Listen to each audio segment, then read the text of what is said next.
여러분, 혹시 나이가 들수록 오히려 당연히 누려야 할 것들을 놓치고 해야 할 일 대신 엉뚱한 곳에 시간과 마음을 쓰고 계시진 않나요?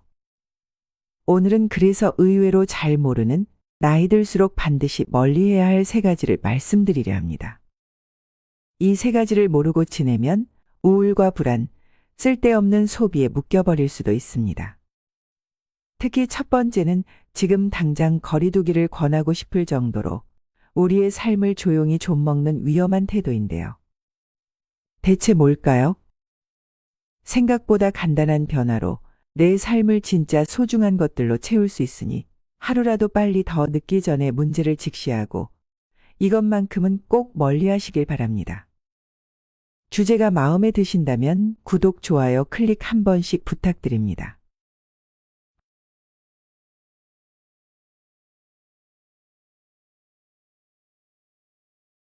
하루라도 빨리 멀리해야 할 첫 번째는 과도한 건강 집착입니다. 건강은 누구에게나 소중합니다. 나이가 들수록 신체적 기능이 점차 둔화되고 여기저기 자잘한 통증이나 질환이 고개를 들기 마련이죠. 이때 많은 분들이 이젠 건강이 제일 중요해! 라고 외치며 운동과 식이요법, 각종 건강보조식품, 병원 검진에 몰두합니다. 물론 건강관리 자체는 칭찬할 만한 일입니다. 문제는 과도함입니다. 즉, 건강을 챙기는 것을 넘어서서 건강 집착의 영역에 들어가면 오히려 삶의 질이 떨어지고 정신적, 경제적 낭비가 발생할 수 있습니다. 제 친한 지인은 퇴직 후 여유로운 시간을 보낼 수 있었지만 하루 일과가 온통 건강관리에만 집중되어 있습니다. 새벽 6시에 일어나 유산소 운동, 8시에는 단백질 위주의 식사, 10시에는 각종 건강식품 섭취, 오후에는 병원 방문 및 추가 검진, 저녁에는 다시 유산소 운동, 자기 전에는 혈압, 혈당 체크. 하루가 건강 지킴이 스케줄로 빼곡하게 채워져 있습니다. 처음에는 훌륭해 보일 수도 있지만 문제는 이 생활을 시작한 지 3달 만에 우울증에 걸렸다는 데 있습니다. 왜냐하면 이렇게 건강에만 매달리다 보니 가족이나 친구들과의 여유로운 만남, 취미생활, 봉사활동 같은 사회적 활동이 모두 소외되었기 때문입니다. 건강은 삶을 누리기 위한 도구이지 그 자체가 삶의 유일한 목적이 되어서는 안 됩니다. 건강을 지나치게 걱정하는 것도 일종의 병이다. 한번 생각해 보세요. 건강에 좋다는 이유로 끝없이 검진을 받으며 혹시 모를 병을 찾아 헤매고 온갖 건강식품의 재산을 탕진하며 어제보다 혈압이 이 정도 더 올랐다고 전전긍긍하는 상태가 정말 바람직한가요? 정말로 의미 있는 건강관리는 균형에 있습니다. 규칙적인 식사와 가벼운 운동, 적당한 수면, 그리고 스트레스를 해소하는 취미활동, 이 정도면 충분합니다. 나이가 들면 원래 몸 곳곳이 예전 같지 않은 법이고 과도한 관리는 오히려 정신적 고통을 초래할 수 있습니다. 병원 검진도 필요하지만 적당한 주기로 받는 것이지 매일 병원을 드나들며 불안감에 시달리는 건 문제가 있습니다. 그렇다면 건강을 적당히 챙기면서도 삶의 다른 영역을 풍요롭게 가꾸는 방법은 무엇일까요? 우선 자신의 한계를 인정하는 태도가 중요합니다. 젊은 시절 했던 강도 높은 운동을 지금 다시 똑같이 하려고 하면 몸은 거기에 맞춰 반응하지 않습니다. 무리한 목표는 외려 부상을 유발하거나 건강을 해칠 수 있죠. 내가 지금 할 수 있는 최선을 찾는 것이 핵심입니다. 가벼운 산책, 수영, 요가 혹은 주 2에서 3회 정도의 가벼운 등산이면 충분히 몸 상태를 유지할 수 있습니다. 또한 건강 정보에 대해 맹신하지 않는 태도를 가져야 합니다.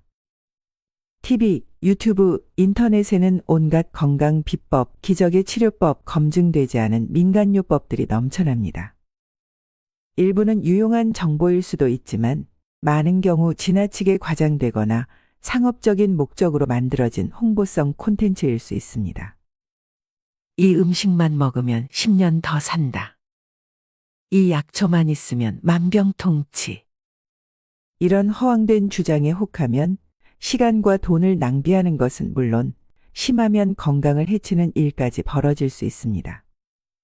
필요할 때 병원 진료를 받고 건강검진을 주기적으로 받되 그 빈도를 합리적으로 조절하는 것도 현명한 선택입니다. 예컨대 1년에 한 번 혹은 2년에 한 번 정기 검진을 받고 특별한 이상이 없다면 그 결과에 맞춰 생활 습관을 조금씩 개선하는 식입니다. 지나치게 잦은 검진은 오히려 무언가 문제가 있을 거야라는 불안 심리를 조성하고 이는 다시 몸에 나쁜 영향을 미칩니다. 건강과 관련해 불안은 쓸데없는 스트레스를 낳는 중요한 원인이 됩니다. 건강식품이나 보조제도 마찬가지입니다. 의사가 필요하다 권하는 영양소나 몸에 특별히 부족한 영양소를 채우는 정도라면 문제가 없지만 TV 홈쇼핑이나 인터넷 광고에 끌려 수십, 수백만 원짜리 건강식품에 의존하는 건 바람직하지 않습니다. 오히려 그 돈과 시간으로 새로운 기술이나 취미를 익히며 몸과 마음의 활력을 불어넣으면 그 자체가 면역력 향상과 건강 증진에 기여할 수 있습니다. 또한 심리적 건강도 놓치지 말아야 합니다. 건강에 대한 불안으로 하루를 보내다 보면 정작 인생을 즐길 수 없습니다. 조금 불안전하고 아픈 곳이 있더라도 그것 또한 자연스러운 노화의 한 부분임을 인정하는 관용이 필요합니다. 나이가 들수록 완벽한 건강 상태를 기대하기보다 현재의 몸 상태 속에서 최대한의 편안함과 활력을 누리는 것이 현명한 태도입니다. 조금 아프면 어때? 그래도 오늘 아침에 맛있는 빵을 먹었고 오후엔 동네 서점에 가서 책 한 권 읽을 수 있으니 행복하다. 는 식으로 현재의 일상적 즐거움에 집중해 보세요. 음식 조절도 적당히 해야 합니다. 건강한다고 알려진 식단을 무조건적으로 고수하기보다는 영양의 균형을 맞추면서 가끔은 맛있는 것, 즐거운 것, 마음을 위로하는 음식을 즐기는 여유를 가지세요. 건강은 결국 신체적, 정신적, 정서적 요소가 균형을 이룰 때 온전해집니다. 단지 육체적으로만 완벽해지려고 애쓰다가 마음의 여유를 잃는다면 그건 건강이라고 할 수 없습니다. 정리하자면 과도한 건강 집착은 심리적 불안과 우울감을 유발하고 재정적 낭비까지 불러올 수 있습니다. 건강은 그 자체가 목적이 아니라 행복한 삶을 위한 기반일 뿐입니다. 규칙적인 운동, 균형 잡힌 식사, 적절한 휴식 그리고 사회적 관계와 취미 활동을 통한 심리적 안정이 진정한 건강한 노후를 완성합니다. 불필요한 건강 정보에 현혹되지 않고 내 몸과 삶의 균형을 맞추는 것, 그것이 진정한 현명함입니다. 두 번째로 멀리해야 할 것은 휴대폰입니다. 오늘날 스마트폰은 우리 삶의 필수품이 되었습니다. 전화나 문자 같은 기본 기능은 물론 뉴스 시청, 정보 검색, 금융거래, 가족과의 영상통화, 취미생활 공유까지 모든 것이 손끝에서 이뤄지죠. 이런 편의 뒤에는 함정이 숨어 있습니다. 중장년층이라 해도 스마트폰과 인터넷을 능숙하게 다루는 분들이 많아졌지만 그만큼 과도한 이용으로 인한 문제들도 커지고 있습니다. 예를 들어 아침에 눈을 뜨자마자 스마트폰을 집어들고 카카오톡 알림 메시지를 확인하고 어제 밤 자녀나 손주들이 올린 SNS 사진을 보고 언론사 앱으로 뉴스를 체크하는 과정에서 벌써 30분 이상이 흘러갑니다. 그러는 사이 창밖의 맑은 하늘, 따뜻한 햇살, 모닝커피의 향기는 뒷전이 되어버립니다. 상쾌하게 시작해야 할 하루를 스마트폰 화면 속 정보들과 비교 의식으로 가득 채워버리는 셈입니다. 이런 일이 매일 반복되면 어깨와 목은 굳어지고 눈은 뻑뻑해지며 마음은 불안정해집니다. 특히나 우울한 뉴스와 자극적인 유튜브 콘텐츠는 또 다른 문제를 일으킵니다. 정치 스캔들, 경제 불황, 사회적 갈등, 사건 사고 등 부정적인 소식들이 끊임없이 흘러나오는 뉴스를 하루 종일 접하면 기분이 우울해질 수밖에 없습니다. 저녁에 편안한 마음으로 쉴 시간에도 스마트폰을 켜면 알고리즘이 추천하는 선정적이고 극단적인 영상들이 눈앞에 펼쳐지죠. 이 나라가 왜 이래? 경제가 망할 것 같다. 사람들이 왜 이렇게 각박해졌나? 이런 부정적인 생각들이 마음 한켠에 자리 잡으면서 자연스럽게 스트레스가 쌓이고 불면증이 심해지며 결국 전반적인 삶의 질이 떨어지게 됩니다. 여기서 문제는 단지 정보의 부정성에만 있지 않습니다. 남들과 자신을 비교하는 심리가 SNS 환경에서 더욱 부채질된다는 점도 중요합니다. 제 친한 지인 70세 이영수 할아버지는 평생 교직에 몸담아 안정적인 연금을 받고 계셨습니다. 경제적으로도 충분히 여유 있는 편인데도 젊은 시절 한솥밥 먹던 친구들의 SNS를 보고는 자신이 뒤처지는 것 같아 우울해하셨습니다. 왜일까요? 남들은 늘 좋은 식당에서 식사하고 손주들과 즐겁게 여행하며 예쁜 카페에서 웃고 떠드는 모습을 사진으로 공유합니다. 하지만 그것은 그들의 좋은 순간일 뿐 평범하거나 힘든 날은 SNS에 잘 올라오지 않습니다. 이영수님은 남들이 보여주는 가장 행복해 보이는 장면을 자신의 현실과 비교하면서 스스로를 초라하게 만든 것입니다. 남과 비교하는 순간 불행이 시작된다. 이는 단순히 도덕적인 가르침이 아니라 심리적으로도 진리입니다. 온라인 공간에서 우리는 자신도 모르게 남의 삶의 극히 일부만 보고도 전부를 판단하고 그에 따라 자존감을 깎아내리기 쉽습니다. 디지털 매체 환경은 비교하기 아주 쉬운 조건을 갖추고 있으니 의식하지 않으면 그 함정에 빠지기 마련입니다. 그렇다면 어떻게 해야 할까요? 해결책은 단순합니다. 우선 디지털 다이어트라고 휴대폰과 디지털 콘텐츠 소비에 대한 시간 관리를 해보는 겁니다. 예를 들어 저녁 식사 후 30분 정도만 뉴스를 본다거나 주말에는 아예 뉴스를 끊어보는 식으로 규칙을 세우는 겁니다. 처음엔 어색하겠지만 점차 익숙해지면 마음이 훨씬 가벼워집니다. 아침에 일어나자마자 스마트폰 대신 잠깐 창문을 열고 바람을 맞으며 손목을 돌리는 가벼운 스트레칭을 해보세요. 신문 기사를 꼼꼼히 들여다보기보다는 차라리 주말에 서점에 들러 에세이 한 권을 골라보거나 동네 도서관에서 가벼운 역사책을 읽어보는 것도 좋습니다. 또한 우울한 뉴스 대신 긍정적인 콘텐츠를 의식적으로 찾아보는 것도 방법입니다. 아름다운 자연 다큐멘터리, 편안한 음악, 지혜로운 동반자 채널 등을 시청하면 마음이 한결 밝아질 겁니다. 박명수 씨가 라디오에서 이런 말을 했습니다. 뉴스만 보면 우울해진다. 산책하면서 바깥 공기도 마시고 음악도 들으며 즐겁게 살아라. 스마트폰을 통해 불안과 분노를 키우는 대신 휴대폰을 잠시 내려두고 발로 직접 걷거나 손으로 무언가를 만들어보는 소소한 행복에 도전해보는 겁니다. 친구들과의 대화 주제도 신경 써보세요.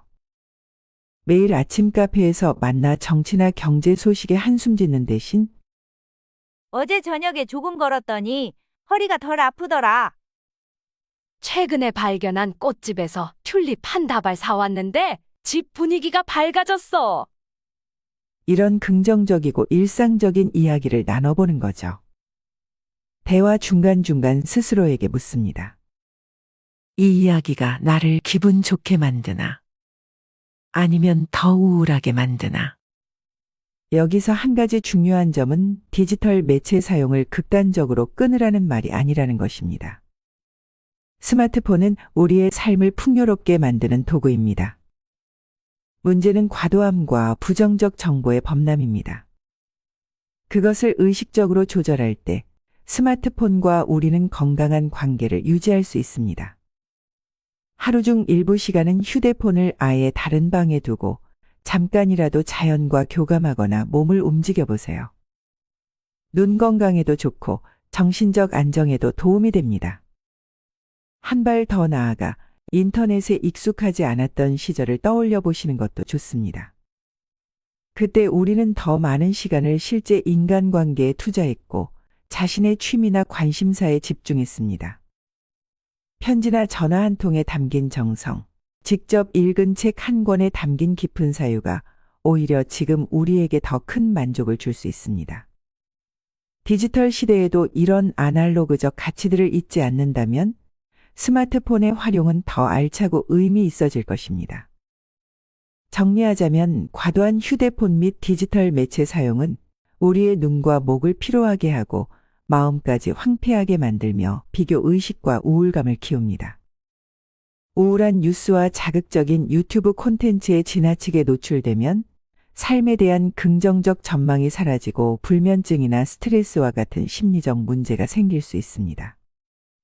이를 예방하기 위해 디지털 소비 시간을 제한하고 긍정적 콘텐츠를 의도적으로 찾으며 비교 대신 자기만의 행복 기준을 확립하는 습관을 가져보세요. 결국 디지털 기기와 건강한 거리 두기는 삶의 질을 높이는 중요한 관문입니다. 세 번째로 멀리해야 할 것은 불필요한 걱정, 즉 기우입니다. 살아가면서 걱정 없이 산다는 것은 거의 불가능한 일입니다. 인간이라면 누구나 미래에 대한 불안, 과거에 대한 후회, 현재 상황에 대한 고민을 안고 살아갑니다. 문제는 정도를 넘은 걱정입니다. 아직 일어나지 않은 일에 대한 과도한 상상, 이미 지나간 과거에 대한 끝없는 후회, 내 통제 범위를 벗어난 영역에 대한 불필요한 불안은 우리의 삶을 질식시킵니다. 이런 불필요한 걱정을 일컫는 말로 기우가 있습니다. 하늘이 무너질까 노심초사하는 사람처럼 전혀 근거 없는 불안에 시달리는 상태는 결국 현재의 행복을 앗아가고 마음의 안정을 깨뜨립니다. 기우의 문제점은 무엇일까요? 가장 큰 문제는 현재를 살지 못하게 만든다는 점입니다. 우리는 과거와 미래 그리고 다른 사람들의 삶에 너무 쉽게 흔들립니다. 내가 그때 다른 선택을 했더라면. 만약 내일 이 문제가 터지면 어떡하지? 다른 사람들은 다 잘 사는데 나는 왜 이 모양일까? 이런 생각들은 우리를 지금 이 순간에서 멀어지게 합니다. 손에 잡히지 않는 과거나 아직 오지 않은 미래에 집중할수록 정작 내가 지금 바라볼 수 있는 아름다운 경치, 마실 수 있는 따뜻한 차 한 잔, 대화할 수 있는 사람들의 미소 같은 현재의 행복은 놓쳐버리게 됩니다. 이런 걱정은 단순히 심리적 불편을 유발하는 데 그치지 않습니다. 장기적으로 스트레스를 높여 몸까지 병들게 할 수 있으며 자신감과 삶의 에너지를 깎아내립니다. 우울감, 불면증, 소화불량, 두통 같은 신체적 증상이 뒤따르기도 합니다. 걱정한다고 문제가 해결되면 걱정도 하나의 전략이겠지만 대부분의 걱정은 문제를 해결하지도 예방하지도 못한다는 사실을 직시해야 합니다. 그렇다면 어떻게 해야 할까요? 우리가 통제할 수 없는 일에 불필요한 에너지를 쓰지 않는 방법을 배워야 합니다. 첫 번째로 중요한 실천은 현재에 집중하는 습관을 갖추는 겁니다. 명상이나 호흡 운동은 이 점에서 크게 도움이 됩니다. 눈을 감고 천천히 숨을 들이마시고 내쉬며 지금 이 순간 내 몸이 느끼는 감각에 집중해 보세요. 발이 닿는 바닥의 감촉, 코끝으로 들어오는 바람의 온도, 심장 박동 소리까지 세심하게 느껴보는 겁니다. 이 순간만큼은 과거의 실패나 미래의 불확실성 대신 오직 현재의 나 자신에게 집중할 수 있습니다. 감사일기를 써보는 것도 좋습니다. 매일 자기 전 오늘 내가 감사할 만한 1~3가지를 적어보는 것부터 시작하세요. 감사의 대상은 거창할 필요 없습니다. 오늘 아침 산책길에 핀 국화가 참 예뻤다. 오후에 마신 커피가 아주 향긋했다. 이웃집 할머니가 웃으며 인사를 건네줘서 기분이 좋았다. 이런 소소한 행복도 좋습니다. 이런 작은 감사가 쌓이면 우리는 인생에 좋은 일이 얼마나 많은지 깨닫게 되고 불필요한 걱정에 쓸데없이 기운을 빼는 일이 줄어듭니다. 또한 걱정을 객관적으로 바라보는 연습이 필요합니다. 어떤 일이 걱정될 때 종이에 그 문제를 적어보세요. 이 일이 실제로 일어날 확률이 얼마나 되는가? 설령 일어난다 해도 내가 할 수 있는 대처법은 무엇인가? 이 문제로 인해 내가 완전히 무너질 가능성은 정말로 있는가? 이런 질문을 스스로에게 던져보는 겁니다. 대다수의 기운은 막상 이렇게 논리적으로 따져보면 실제 발생 확률이 낮거나 발생하더라도 내가 대응할 만한 여지가 충분한 경우가 많습니다. 즉, 걱정은 대부분 근거 없는 불안에 불과하다는 것을 깨닫게 되는 거죠. 동양 철학에서는 있는 그대로를 수용하는 태도를 중요하게 여깁니다. 이는 불필요한 걱정을 줄이는 데 큰 도움이 됩니다. 내가 통제할 수 없는 부분은 인정하고 받아들이며 내가 바꿀 수 있는 부분에 집중하는 자세를 갖추는 것이 현명합니다. 예를 들어 나이가 들수록 건강 문제가 생길 수 있다는 것은 피할 수 없는 사실입니다. 하지만 이를 지나치게 걱정하기보다 지금 할 수 있는 작은 운동, 균형 잡힌 식사, 충분한 휴식 같은 실천 가능한 일에 집중하는 편이 훨씬 생산적입니다. 현실을 받아들이되 현재의 행동을 통해 미래를 조금이라도 더 나은 방향으로 바꿀 수 있다는 믿음이 우리를 불안에서 건져냅니다. 또한 다른 사람들과 대화하며 내 걱정을 객관화하는 것도 좋은 방법입니다. 주변에 믿을 만한 친구나 가족, 혹은 전문 상담사와 대화를 나누면서 내 속마음을 털어놓다 보면 혼자 상상 속에서 키워온 걱정이 실상은 그리 대단한 것이 아니었음을 깨닫게 될 수 있습니다. 그러다 보면 어느새 자연스럽게 불필요한 걱정에서 벗어나 지금 이 순간에 몰입하게 됩니다. 현재에 몰입하는 과정에서 우리는 머릿속을 뒤흔들던 불안과 근심을 내려놓을 수 있고 그 빈 공간엔 안정감과 만족감이 자리 잡게 됩니다. 결국 기후를 극복하는 핵심은 자기 삶의 통제권을 현재의 행동에 두는 것입니다. 불확실한 미래의 모든 에너지를 빼앗기지 않고 과거의 실수를 재차 곱씹으며 스스로를 학대하지도 않는 균형 잡힌 태도가 필요합니다. 우리가 진정으로 소유할 수 있는 것은 현재 이 순간뿐이다. 과거는 이미 지나갔고 미래는 아직 오지 않았습니다. 우리가 집중해야 할 것은 바로 지금, 여기입니다. 이 사실을 깨닫고 나면 근거 없는 걱정들은 점차 힘을 잃게 됩니다. 정리하자면 불필요한 걱정은 현재의 행복을 훼손하고 삶의 에너지를 소진시키는 짐입니다. 이를 벗어나기 위해 우리는 명상, 감사일기 쓰기, 걱정의 논리적 분석과 글쓰기, 주변 사람과의 대화, 취미 생활의 몰입 등 다양한 방법을 활용할 수 있습니다. 궁극적으로 지금 눈앞에 있는 현실을 긍정적으로 수용하고 내가 할 수 있는 일에 집중하는 태도를 가질 때 기운은 사그라들고 마음의 평온을 되찾을 수 있습니다. 이제 여러분도 한번 생각해 보세요. 내가 요즘 조금이라도 불편하거나 우울해지는 원인이 어디에 있는가? 그리고 그 원인을 제거하기 위해 오늘 제안드린 방식 중 하나를 실행해 보시는 겁니다. 어렵지 않습니다. 오늘 저녁 뉴스를 30분만 보겠다든지, 내일 아침 모임에서 정치 얘기 대신 가벼운 운동 이야기로 화제를 바꾸겠다든지, 휴대폰을 멀리하고 작은 산책에 나서겠다든지, 작은 실천부터 시작하세요. 이 작은 변화가 여러분의 남은 인생을 훨씬 밝고 값지게 만들어줄 겁니다. 여러분은 어떤 경험이 있으셨나요? 혹시 최근에 피해야 할 것을 과감히 정리하고 나니 마음이 훨씬 가벼워진 적이 있으신가요? 또는 오늘 제가 소개한 4가지 중에서 이건 꼭 실천해 봐야겠다 싶은 게 있으신가요? 댓글로 여러분만의 경험과 방법, 생각을 나눠주세요. 여러분의 의견과 노하우가 이 영상을 보는 다른 분들께도 큰 도움이 될 겁니다. 지금까지 지혜로운 동반자였습니다. 구독과 좋아요를 눌러주시면 앞으로도 더 풍요로운 노후 생활을 위한 다양한 이야기로 여러분과 함께하겠습니다. 우리 모두 건강하고 행복한 후반전을 위해 마음의 무거운 짐들을 하나씩 덜어내 봅시다. 감사합니다.